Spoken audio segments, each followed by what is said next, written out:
Face शेव करणार आहे, moisturiser लावणार आहे पूर्ण फेसवर. जरा जास्त प्रमाणात घेते मॉइश्चरायझर. मी जॉयचा ॲलोवेरा मॉइश्चरायझर घेतला आहे. तुम्ही कोणत्याही मॉइश्चरायझर वापरू शकता. खूप सारा मॉइश्चरायझर फेसवर लावायचा आहे, जेणेकरून आपल्या स्किनमध्ये आणि ब्लेडमध्ये बॅरियर तयार होईल. एक स्वच्छ नवीन जर ब्लेड असेल तर चालेल, पण अशा प्रकारचं रेझर असायला पाहिजे.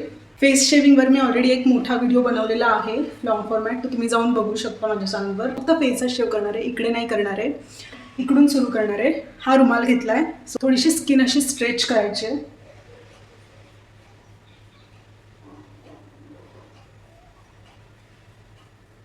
आणि ज्या दिशेने तुमचे केस वाढत आहेत त्याच दिशेने आपल्याला शेव करायचं आहे.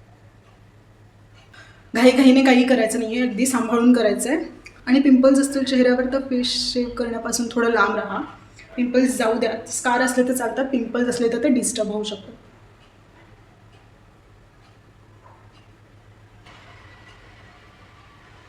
फेस शेविंगने ना डेड स्किनवरची निघून जाते आणि चेहरा असा स्मूथ दिसायला लागतो आणि मेकअपसुद्धा चांगला बसतो फेसवर.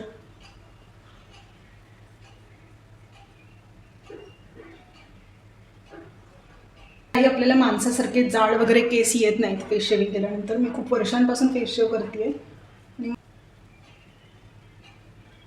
माझ्या इथे पिंपल आहे, सो मी त्याच्यावर अजिबात ब्लेड घेणार नाही आहे. त्याच्या आजूबाजूने थोडंसं जमत असेल तर करा, अदरवाईज स्किप करा, काही गरज नाही आहे करायची. फेस शेव करण्याच्या आधी आणि फेस शेव करण्याच्या नंतर स्क्रब करायला अजिबात विसरू नका. कुठलाही हार्श स्क्रब वापरू नका.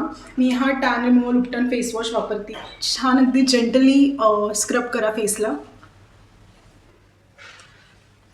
आणि फेससाठी एक वेगळा असा मायक्रोफायबर टॉवेल घेतला तरी चालेल, किंवा कॉटनचा एखादा, पण सेपरेट रुमाल यूज करा.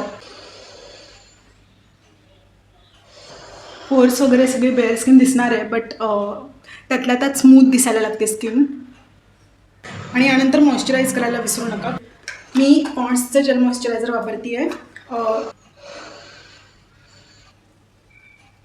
तुम्हाला जर फेस शेविंगशी रिलेटेड डिटेल्ड व्हिडिओ बघायचा असेल तर लिंक प्रोव्हाइड करते आहे, जा आणि तो पूर्ण मोठा व्हिडिओ बघा, सो दॅट तुमचे कुठले पण डाऊट्स असतील तर ते क्लिअर होऊन जातील फेस शेविंगशी रिलेटेड.